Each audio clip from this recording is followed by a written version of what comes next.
ETF index mutual funds నేర్చుకుని stock మార్కెట్లో రాణించాలనుకుంటున్నారా? వెంటనే ఈ నెంబర్కి కాల్ చేయండి.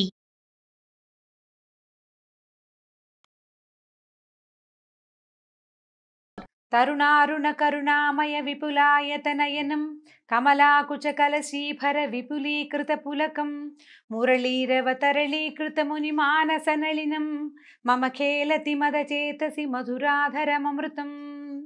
భాగవత కథాసుధ 3వ భాగంలోకి వచ్చాం. శ్రీకృష్ణుని కన్ను మన మీద ఉండాలి. ఆయన చూపు, ఆయన దృష్టి మనకు కావాలి. అది ఎలాంటి అత్యద్భుతమైన కన్నంటే మహాద్భుతమైన ఆయన యొక్క కొడగంటి చూపు, కొస చూపు, చిన్న క్రీగంటి చూపైన మన మీద ఉండాలని కోరుకుంటూ భాగవత కథలోకి వెళ్దాం. యోగమాయ అవతరించి నిన్ను చంపేవాడు నాతో పాటే పుట్టి ఇంకో చోట పెరుగుతున్నాడని చెప్పి అదృశ్యమైపోయిన తర్వాత కంసుడు దేవకి వసుదేవులిద్దరికీ క్షమాపణ చెప్పి మిమ్మల్ని నేను వదిలిపెట్టేస్తున్నానని వదిలేసి ఇంటికి వెళ్ళిపోయాడు. ఈ వెళ్ళిన తర్వాత అతను ఏం చేశాడు? తన మంత్రులందరినీ రప్పించి యోగమాయాదేవి తనతో ఏం చెప్పిందో చెప్పాడు. చెప్పేసరికల్లా వీళ్ళందరూ ఏంటంటే ప్రతివాడికి ఒక్కొక్క ఆలోచన ఉంటుంది.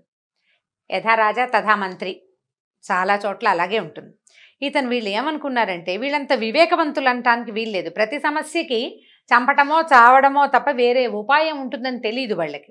దాంతో వాళ్ళు తమ సహజమైన పద్ధతిలో స్పందించి ఏం చెప్పారంటే నగరాలలో, గ్రామాలలో ఎక్కడెక్కడ యాదవులుండే గొల్లపల్లెల్లో అయినా ఏం చేయాలి? 10 రోజుల వయసు కూడా లేని పసిపిల్లల్ని, అంతకు మించి వయసున్న పిల్లల్ని కూడా చంపేద్దాం. పసిపిల్లల్ని బతికించి ఉంచద్దు. తనతోటే పుట్టాడంటే ఆ రోజే పుట్టుండాలి, లేదా ఓ 2 రోజుల ముందు, ఓ 3 రోజులు వెనకాల, అంతే కదా. కాబట్టి అయినా అసలు నీకు సరైన శత్రువు ఎవరు? విష్ణువు. మనకి దాయాదులే అయినా పరమ శత్రువులుగా మారినటువంటి దేవతలకి మూలబలం విష్ణువే. ధర్మం ఎక్కడుంటుందో విష్ణువు అక్కడ ఉంటాడు. వేదపారాయణలు, తపస్సు, యజ్ఞాలకు హవిస్సునిచ్చే గోవులు ఎక్కడుంటే ధర్మం అక్కడ ఉంటుంది. ప్రత్యక్షంగా విష్ణుమూర్తిని సంహరించే అవకాశం లేదు, ఆయన మనకు దొరకడు, అతని దేహం దొరకదు మనకి. కాబట్టి వీటన్నిటినీ నిర్మూలించామనుకో ఈ లోకంలో ధర్మం ఉండదు, విష్ణువుకి నీడ ఉండదు, అతని వల్ల నీకు ప్రాణభయం ఉండదు అని సలహా చెప్పారు. కంసుడికి ఈ మాటలు చాలా నచ్చినాయి, బాగుందనుకున్నాడు. కామరూపులైన రాక్షసులందరినీ ఆ పనిలో ఉండమని ఆదేశించి పసిపిల్లల్ని చంపేయాలి అని చెప్పాడు. ఆదేశించి వెళ్ళిపోయాడు. కామక్రోధాలే అంటే రజోగుణమే ప్రధాన లక్షణంగా కలిగిన రాక్షసులు లోకాన్ని పీడించడానికి ఆనందంగా బయలుదేరారట. తమ ప్రభువు నందుడి ఇంట్లో లేకలేక కుమారుడు కలిగాడు. పిల్లవాడిని చూడడానికి ఊరంతా పరిగెత్తుకొచ్చారట. లేకలేక కలిగిన పిల్లాడు. అయితే యశోదాదేవి తెల్లగా ఉంటుంది, ఈ పుట్టిన పిల్లవాడు నల్లటివాడు. కానీ కలువరేకులు లాంటి యశోదాదేవికి కళ్ళు ఎంత కలువలల్లే ఉంటాయట. ఈ పిల్లాడు కూడా కమలాయత నేత్రుడు, తల్లి కళ్ళే వచ్చాయి పిల్లాడికి. కాస్త రంగు తేడా ఉంది కానీ వాళ్ళ అమ్మ కళ్ళల్లోనే చెంపకి 4 కళ్ళని సంతోషించారు. పిల్లవాడిని చూశారు. అందరూ వచ్చి బోల్డ్ రకాల దిష్టిలు తీశారు. చక్కగా మంచి మంచి సుగంధ ద్రవ్యాలు వేసిన నీళ్లతో స్నానాలు చేయించారు. పసివాడికి ఉయ్యాలల్లో వేశారు. అందరూ ఎత్తుకుని పిల్లవాడి చేతుల్లోనే వీణలాగా ఆ చేతిలోంచి ఈ చేతిలోకి మారుతూ ఉన్నాడట. అయితే ఇలా ఏమైంది? ఈ పిల్లవాడు పుట్టేసరికల్లా జాతకర్మలు ఏవో చిన్నవి చేయవలసినవి, 11వ రోజు చేసే జాతకర్మలు అవి చిన్న కర్మలు చేశాడు. పేరైతే పెట్టలేదు కానీ చిన్న కర్మలు చేయవలసినవి. తర్వాత బ్రాహ్మణులకి, వేదవేత్తలకి దానాలు ఇచ్చాడు. ఈ శ్రీహరి భక్తుడైన నందుడు తన కుమారుడి క్షేమం కోసం, అంటే లేక కలిగిన శిశువు అవటం వల్ల అర్చనలు చేయించాడు విష్ణుమూర్తికి. తర్వాత ఏ విష్ణువునైతే ప్రార్థిస్తున్నాడో ఆ విష్ణువే తన కుమారుడిగా తన ఇంట్లో ఉన్నాడని ఎరగడు. విష్ణుమాయ అలాంటిది. అయితే గోకులంలో ఉన్న వాళ్ళంతా ఈ పిల్లాడు పుట్టిన సందర్భంలో పసుపు, పాలు, పెరుగు ఒకళ్ళ మీద ఒకళ్ళు వసంతాలుగా చల్లుకుని బోల్డంత పెద్ద ఫంక్షన్లు చేసుకుని ఆనందించారు. బోల్డంత ఉత్సాహం. తమ రాజుకి కొడుకు కలిగాడంటే తమకు కాబోయే రాజు. దాంతో మహదానందంగా జరుపుకున్నారు. విష్ణువు కృష్ణుడై గోకులానికి వచ్చాడు. గోకులాన్నే తన నివాసంగా చేసుకున్నాడు. అయితే చూడండి చిత్రం. అమ్మవారు నిత్యానపాయిని లక్ష్మీదేవి విష్ణుమూర్తిని వదిలిపెట్టి ఉండదు. విష్ణువేమో పసివాడుగా వచ్చేసాడు ఇక్కడికి.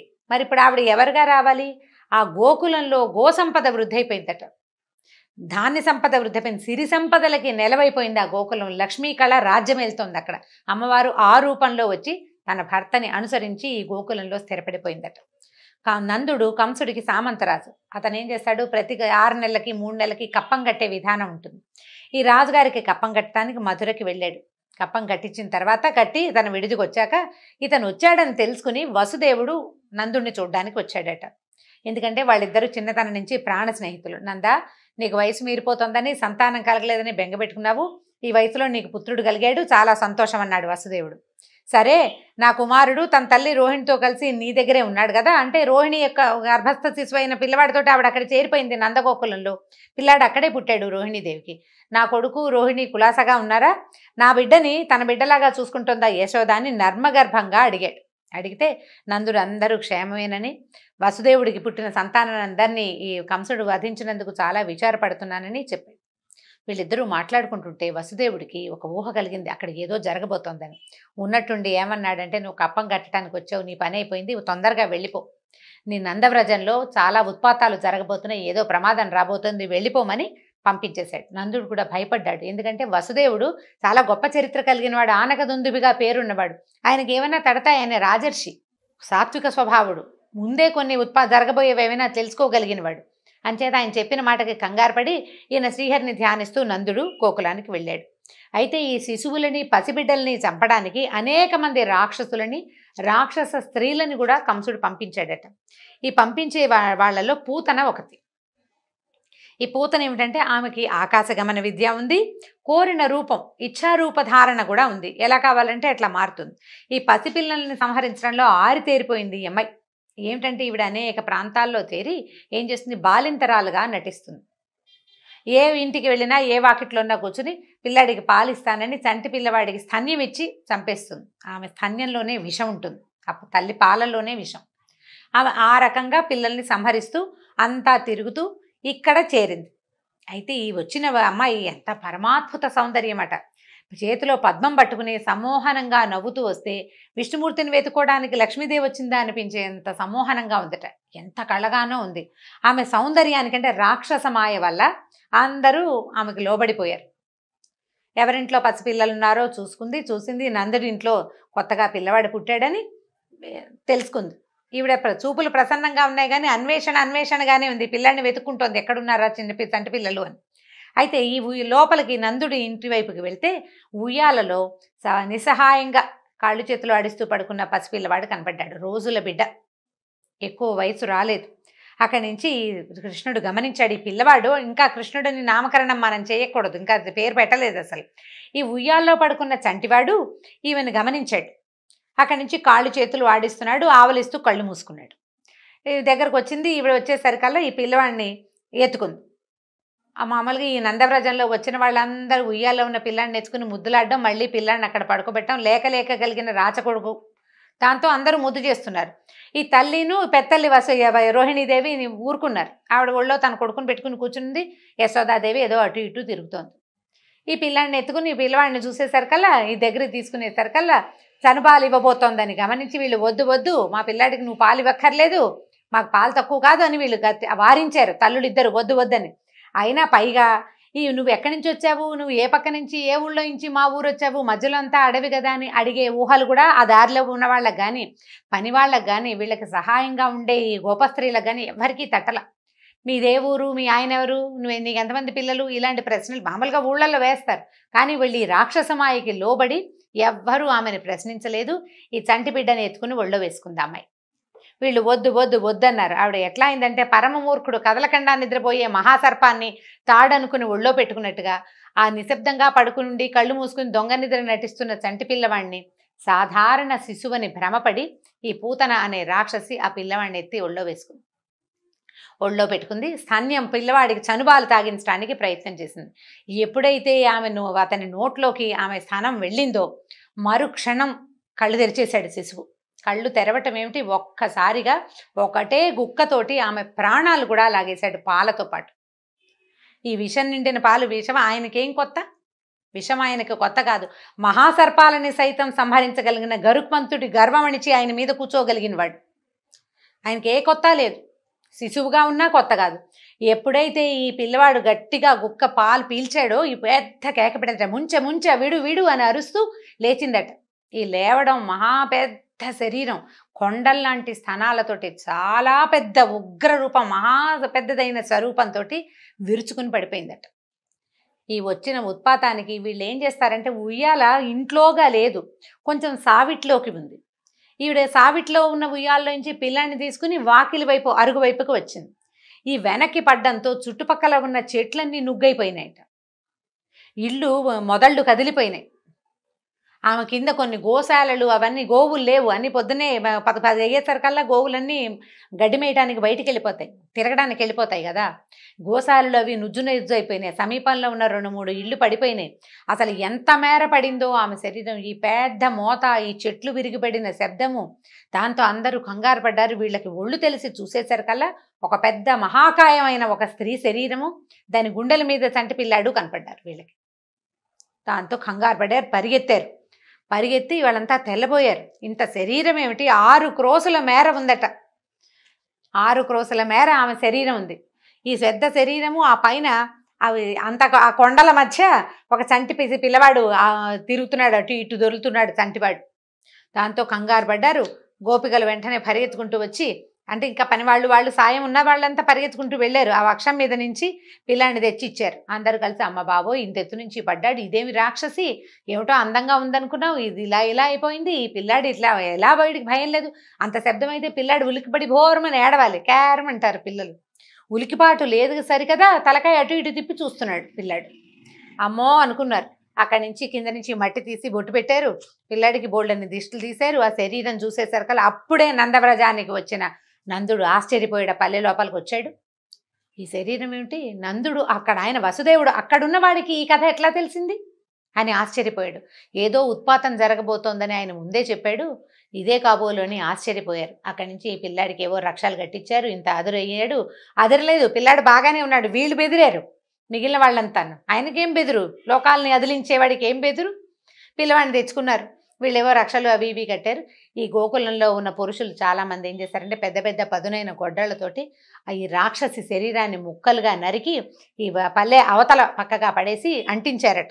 అంటే చితి పేర్చి దహనం చేశారు. చేసేసరికల్లా ఆమె శరీరం కాలుతూ ఉంటే కమురు కంపు రావాలి, మాంసం కాలుతుంటే రావాల్సిన వాసన రావట్లేదుట. ఈ మల్లెలు మొగలి పువ్వుల సుగంధం అంట, ఎంత సుగంధమో, ఆశ్చర్యపోయారట. అదేంటి రాక్షసి, ఇదేమో రక్తం ఓడుతోంది, ఈ రక్తం కాలుతూ, చర్మం కాలుతూ, మాంసం కాలుతుంటే రావాల్సిన వాసన కాకుండా సుగంధ ద్రవ్యాల వాసన వస్తుంది ఏమిటా అని ఆశ్చర్యపోయారు. ఒక గుక్కెడు పాలిచ్చిన రాక్షసికి ఆమె శరీరంలోంచి మాలిన్యాన్ని కూడా హరించేశాడు భగవంతుడు. ఇప్పుడు ఒక దుర్మార్గమైన ఆలోచనతో పాలిచ్చిన ఆమెకే ఇలాంటి స్వర్గారోహణాన్ని కల్పించాడు భగవంతుడు. ప్రేమగా పాలిచ్చే తల్లులకి, తనకి పాలివ్వడానికే ఉన్నటువంటి ఆ గోవులకి ఎలాంటి సద్గతి లభించబోతోంది కదా అని బ్రహ్మాది దేవతలంతా ఆశ్చర్యపోయారట. ఈ సంగతి చెప్తూ శుకుడు పూతనావాధ వృత్తాంతాన్ని పరీక్షిన్ మహారాజుకి తెలియజేశాడు. ఆ తర్వాత వీళ్ళు జాగ్రత్త పడాలనుకున్నారు, సమయం బాగుండలేదని భావించారు. కానీ ఇదేదో తాత్కాలికంగా ఒకటి జరిగిందనుకున్నారు. విష్ణువు మానవుడై కృష్ణుడిగా పుట్టాడని, బాల్యంలో ఆశ్చర్యకరమైన చేష్టలు చేస్తాడని అందరికీ తెలుసు. అయితే ఎంత విన్నా తనివి తీరదు, ఎన్ని కథలు విన్నా ఇంకేం చేశాడో అడగాలనిపిస్తుందని పరీక్షిన్ మహారాజు శుకుడిని అడిగేట. తర్వాత రోజు నిత్యం ఆయన ఏం చేశాడో నాకు చెప్పమన్నట్ట. మనకు కూడా నిత్యం కృష్ణలీలలు వినాలనే అనిపిస్తుంది. ఎన్ని విన్నా ఇంకొక కొత్త కథ కృష్ణుడి గురించి ఎవరైనా చెప్తే మన పుస్తకాల్లో లేని హిందీ పుస్తకాల్లో ఉంటే కూడా విందామనిపిస్తుంది. పరీక్షిన్ మహారాజు అడిగితే శుకుడు చెప్తున్నాడు అనమాట. 2-3 నెలల వయసు వచ్చాక బోర్ల పడ్డానికి ప్రయత్నం చేస్తున్నట్టు. 3వ నెల వచ్చేసరికల్లా పిల్లలు పక్కకి తిరుగుతూ ఉంటారు. మనం కూడా బోర్ల పడితే బొబ్బట్లు పోస్తాం. పిల్లాడికి బోర్ల పడ్డం వచ్చిందని వాళ్ళకి ఎంతో వినోదంగా ఉండేది. పక్కకి తిరుగుతాడు, కెవ్వు అని ఏడుస్తాడు, పొట్ట కింద నుంచి చెయ్యి రాదు, ఏడుస్తాడు. తల్లులో ఎవరో ఒకళ్ళు సహాయం చేస్తారు, ఇటు తిప్పుతారు. ఇటు తిప్పంగానే అప్పటిదాకా కెవ్వుమని ఏడ్చి చెయ్యి రాలేదని కొట్టుకుని పిల్లాడు మళ్ళీ బోర్ల తిరగడానికి ప్రయత్నం చేస్తాడు. మానవ ప్రయత్నం చేయాలి చూడండి, పక్కకు తిరుగుతున్నాడు.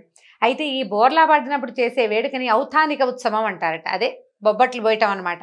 అక్కడి నుంచి ఏం చేశారు, వాళ్ళు కూడా వాళ్ళ సంప్రదాయాన్ని అనుసరించి ఉత్సవం చేశారట. ఆయన నందవ్రజానికి రాజు, లేక కలిగిన పిల్లవాడు. ఆ ఉత్సవంలో ఇంకా వైభవానికి లోటేమిటి, బోళ్ళంత వేదవేత్తలు, ఆశీర్వచనాలు, మంగళ వాయిద్యాలు, గోపికలంతా మంగళగీతాలు, బోళ్ళంత ప్రోగ్రాం జరుగుతుంటే పిల్లవాడికి చక్కగా పసుపేసిన నీళ్లతోటి స్నానం చేయించారు, అలంకరించి దిష్టి తీశారు. బోళ్ళంత హడావిడి చేసిన తర్వాత ఏం చేశారు, వాకిట్లో పెద్ద బండి ఉందట. ఈ నందుల వాకిట్లో నందుడి వాకిట్లో చాలా పెద్ద బండి ఉంటే ఈ అందరికీ సమారాధన కోసం భోజనాల కోసం ఏర్పాటు చేసిన విందు కోసం ఏర్పాటు చేసిన వంటలన్నిటినీ పదార్థాలు పిండి వంటలన్నిటినీ ఆ బండి మీద చక్కగా పొందిగ్గా సర్దారట. ఆ బండి కింద చిన్న తొట్టెలో పిల్లాడిని పడుకోబెట్టింది. బండి కింద నీడగా ఉంది. అందరూ జనమంతా బయటే ఉన్నారు. పిల్లాడిని లోపల గదిలో పడుకోబెట్టడం ఎందుకు, సందట్లో ఉంటాడని కొంచెం కన్నుకు చూపు కదులుతుంది కదా, ఎవరో ఒకళ్ళు చూస్తారని ఏం చేసింది, ఈ బండి కింద పడుకోబెట్టింది. పడుకోబెట్టి ఆ చుట్టుపక్కల ఉన్న పిల్లలకి ఒరే నాయన ఓ కన్నేసి ఉంచండిరా పిల్లాడి మీద పాలకు లేస్తాడని చెప్పింది.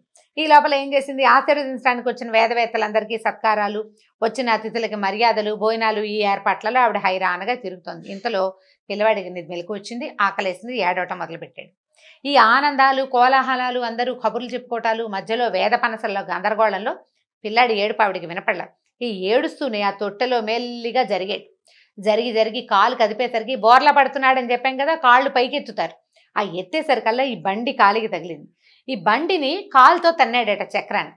కాలు తగిలితే పిల్లవాడి కాలు ఎంత లేత చిగురల్లే ఉంటుంది. ఆ కాలికి బండి ఒక్కసారి తిరగబడింది. దాని నిండా ఇత్తడి కంచు గుండిగల్లో ఎన్నో ఆహార పదార్థాలు ఉన్నాయి, మొత్తం తిరగబడిపోయినాయి కిందకి. బండి ఇరుసులు కూడా ఊడి దూరంగా పడిపోయినాయి. ఇంత పెద్ద మోత. ఈ బండి ఏమో పడిపోయింది, పైన సామాన్లన్నీ దొర్లేసినాయి. తొట్లో ఉన్న పిల్లాడు మాత్రం తొట్టలోనే కాళ్ళు చేతులు ఆడిస్తూ ఆకలికి ఏడుస్తున్నాడు. భయపడి ఏడుపు కాదు, బేరమంట లేదు, ఊ అని నస ఆకలికి. దాంతో ఇప్పుడు పురుషులందరూ మగవాళ్ళంతా ఆశ్చర్యపోయారు, ఏమిటిది బండి ఎట్లా పడిపోయింది, ఇంత బండి ముక్కా చక్క అయిపోయింది ఏమిటి, పదార్థాలు పడిపోతే పిల్లాడు అదిరిపోకుండా ఏడుస్తాడేమిట్రా అని వీళ్ళు ఆశ్చర్యపోయారు. అక్కడ చూసిన పిల్లలు ఒక అన్నేసి ఉంచమని చెప్పారు కదా, పిల్లలు అన్నారు కృష్ణుడు కాలు తగిలింది బండి విరిగిపోయింది అనేసరికల్లా ఇంకేమిటది, అలా ఎలా అవుతుంది, బాలుండెక్కడ బండి ఎక్కడ అని పోతన గారు రాస్తారు.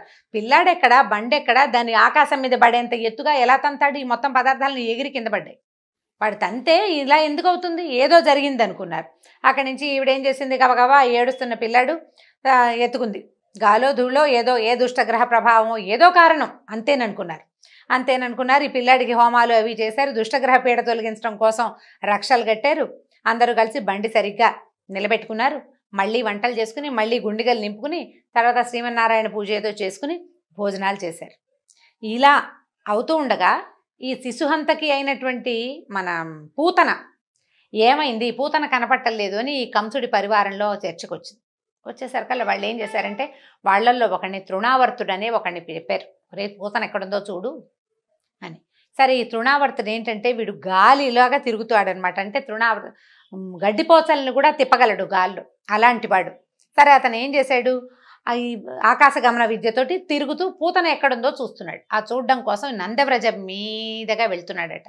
ఆ వెళ్తుండగా ఈ యశోదాదేవి పిల్లాడిని ఒక 5వ నెలలో ఏమో వచ్చింది, 5-6 నెలలు వచ్చి ఉంటాయి, ఒళ్ళో పెట్టుకుని కూర్చుంటే ఉండి పిల్లాడు బరువెక్కిపోతున్నాడు.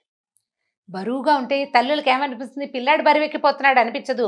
ఈ మధ్య పురుడొచ్చి నాకు వీక్నెస్ వచ్చింది, కాస్త నేను వీక్ అయ్యాను, కాళ్ళు తిమిరెక్కిపోతున్నాయి అనుకుంది ఆవిడ.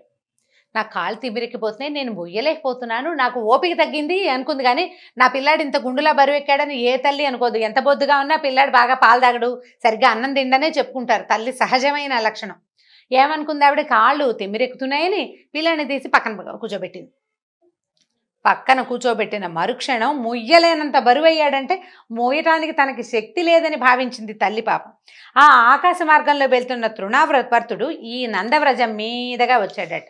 పైనుంచి చూసేసరికల్లా ఈ పిల్లాడు కనపడ్డాడు. తల్లి ఒళ్ళో నుంచి దిగి పక్కన కూర్చున్నాడు. కొంచెం 7-6 నెలలు వచ్చింటాయి, కూర్చుంటారు కదా పిల్లలు, కాస్త నేలకి చేతులు ఊతమానించి కూర్చుంటారు. పైనుంచి చూసేవాడికి కింద పిల్లాడు కనపడ్డాడు. చంటి పిల్లలు ఎక్కడ కనపడ్డా చంపేయమన్న కంసుడి ఆజ్ఞ గుర్తొచ్చింది. ఈ రావటం ఏమిటి, గుర్తు రాగానేవాడు సుడిగాలిలాగా పెద్ద గాలి రూపంలో వచ్చేసాడు. ఈ భూమి మీద చక్కగా చేతులు ఆనించి కూర్చున్నటువంటి కృష్ణకుమారుణ్ణి లేపేశాడు పైకి. కృష్ణుడు లేచి పైకి వెళ్ళిపోయాడు ఆ గాల్లో. అక్కడి నుంచి చుట్టుపక్కల వాళ్ళంతా ఈ గాలికి కంగారు పడ్డారు. ఏమిటి ఇంత సుడిగాలి వస్తుంది, ఇప్పుడు మనకు కూడా వస్తుంటాయి, సడన్గా ఏదో పెద్ద మోతగా వస్తుంది భూమి మీద నుంచి, ఇట్లా వర్ల్పూల్ లాంటిది ఏదో అంటారు, వచ్చేస్తుంది. సుడిగుండం కాదులేండి, వర్ల్పూల్ అంటే సుడిగుండం కాబోలు, దీన్ని ఏదో అంటారు, ఒక రకమైన తుఫాన్ లాంటిది, సుడిగాలే. ఈవిడ ఒక్క క్షణం తెప్పరిల్లి చూసుకుంది, పిల్లాడేడి లేడు, పిల్లవాడు కనపడలా. అటు ఇటు చూస్తే వాడికి అప్పుడు ఇంకా బాగా పాకటం రావడల్లా కొంచెం కూర్చోటం వచ్చింది. ఇక పిల్లాడు లేడు, ఆవిడ లబలబలాడుతూ పిల్లవాడు చంటివాడు ఇక్కడే కూర్చోబెట్టాను, నా పక్కనే ఉన్నాడు, ఏమైపోయాడని ఆవిడ ఏడవటం మొదలుపెట్టింది. వెతుకుతున్నారు. ఆ గాలికి ఒకళ్ళ హోరులో ఒకళ్ళ మాట ఒకళ్ళకి వినపడదు. ఆకులు, చెట్లు, చుట్టుపక్కల ఉన్న బళ్ళు అన్నీ కదిలిపోతున్నాయి. కొన్ని మొక్కలు ఎగిరి ఆ గాల్లో చుట్టుకుపోతున్నాయి. కింద గొడ్ల దగ్గర ఉంటుంది కదా, ఆవుల దగ్గర గడ్డి, అదంతా పైకి వెళ్ళిపోతుంది. గాల్లో పిల్లాడు కొట్టుకుపోయాడేమోనని అనిపించడం మొదలుపెట్టింది. ఇక విపరీతంగా ఏడ్చేస్తుంది ఆవిడ, నా పిల్లాడు అని. ఇంతలో ఏమైంది, గోకులంలో గాలి తగ్గిపోయింది. పైకి వెళ్ళిన పిల్లవాడు తనని లేపుకెళ్తున్న రాక్షసుడు, పిల్లలు సహజంగా ఎవరైనా ఎత్తుకోగానే మెడ చుట్టుతా చేతులేస్తారు. ఈ లేత తమలపాకు తీగల్లాగా ఉన్న చేతులతో ఆ ఎత్తుకున్న రాక్షసుడు మెడ చుట్టూతా 2 చేతులు వేసి పట్టుకున్నాడట. మెల్లిగా గాలి స్లో అయిపోయింది. ఈ చేతులు వేసి పట్టుకున్న పిల్లాడు వాళ్ళ అమ్మకే బరువు అయ్యాడు, కడుపులో మోసిన ఆవిడకి. వీడికి బరువు అవ్వడు. ఇంకా మెల్లిగా ఈ వేళ్లాడుతున్న పిల్లాడు మెడ పట్టుకున్నవాడు బరువు బరువు బరువు బరువు అపరిమితమైన బరువు పెరిగిపోయాడు. తృణావర్తుడి వేగం తగ్గిపోయింది. అంతకుముందు గోకులాన్ని అల్లల్లాడించేశాడు, ఇప్పుడు ఆకల్లాడించే స్థితి కూడా లేదు వాడికి. మెడ సాగిపోతోంది, లాగేస్తున్నాడు కిందకి ఈ పిల్లాడు. ఇక మొయ్యలేక ఆ పట్టుని వదిలిపెట్టేశాడు. ఈ వదలటం ఈ రాక్షసుడు నేల మీద పడిపోయాడు. వాడి మెడ చుట్టుకున్న చేతులతోటి పిల్లాడు కూడా కిందకు వచ్చేసాడు. నేల మీద రాళ్ల గుట్ట మీద పడేసరికల్లా ఒళ్ళంతా చితికిపోయిందిట ముక్కా చెక్కగా. వాడి మీద మెడ పట్టుకుని కూర్చుని ఉన్న పిల్లవాడికి మాత్రం ఏమీ కసుగందలేదు, శుభ్రంగా అట్టగే ఉన్నాడు, చక్కగా నున్నగా నవనవలాడుతూ. అందరూ ఆశ, ఇదేంటి ఇంత పెద్ద మోత, రాళ్ల మీద రాక్షసుడు పడ్డాడు, వాడి ఒళ్ళంతా చితికిపోయింది, వాడి మెడ పట్టుకుని వేళ్లాడుతున్నటువంటి పిల్లాడేమో కనపడుతున్నాడు. ఆశ్చర్యపోయారు, ఇంత బాలుడు, ఇంత చంటివాడు వీడిని ఎత్తుకుపోవడానికి బలిష్ఠుడైన రాక్షసుడు రావటం ఏమిటి, వాడు పైకి వెళ్ళిపోవటం ఏమిటి, పైకి వెళ్ళిన వాడు పడితే చితికిపోయాడు వాడు, వీడికి మాత్రం, ఈ పిల్లాడికి మాత్రం ఏమీ అవ్వలేదు, వీడు మృత్యుం జయించినట్టు ఉన్నాడు ఈ పిల్లవాడు, వీడికి ఏమీ కాలేదని ఆశ్చర్యపోయారు. మనం ఏం చేసాం భగవత్ప్రీతికి? పెద్దగా చేసిందేమీ లేదు. ఇంద్రియగోచరుడు కాడు శ్రీహరి, భగవంతుడు కనపడేవాడు కాదు. ఏదో ఒక రూపం పెట్టుకుని ఆరాధిస్తాం. మనం యజ్ఞాలు చేయలేదు, గుళ్ళు గోపురాలు కట్టించలేదు, సత్రాలు నిర్మించలేదు. ఏమీ చేయకపోయినా సరే, ఏం చేయకపోయినా భగవంతుని యొక్క నిర్హేతమైన కృపాకట్టు అక్షాలు మన మీద ఉన్నాయి. అందుకనే ఈ పిల్లవాడికి ఇలాంటివి తప్పుతున్నాయి, మన నందవ్రజంలోకి వచ్చే ఈ ప్రమాదాలన్నిటికీ మనం గురి కాకుండా తప్పుతున్నాయని అందరూ కనపడని దుర్గోచరుడు కాని నారాయణమూర్తికి నమస్కారాలు చేసుకున్నారు. ఈయనకు తెలిసింది నందుడికి. వసుదేవుడు చెప్పాడు నందవ్రజంలో ఉత్పాతాలు జరగబోతున్నాయని, ఆయన ముందే చెప్పాడు అనుకున్నాడు. ఇక మున్ముందు ఏం జరగబోతోంది, ఈ పిల్లల పెంపకం ఏ రకంగా జరిగింది, కృష్ణుడికి కృష్ణుడన్న నామధేయం ఎలా కలిగిందో వచ్చే భాగంలో తెలుసుకుందాం. నమస్కారం.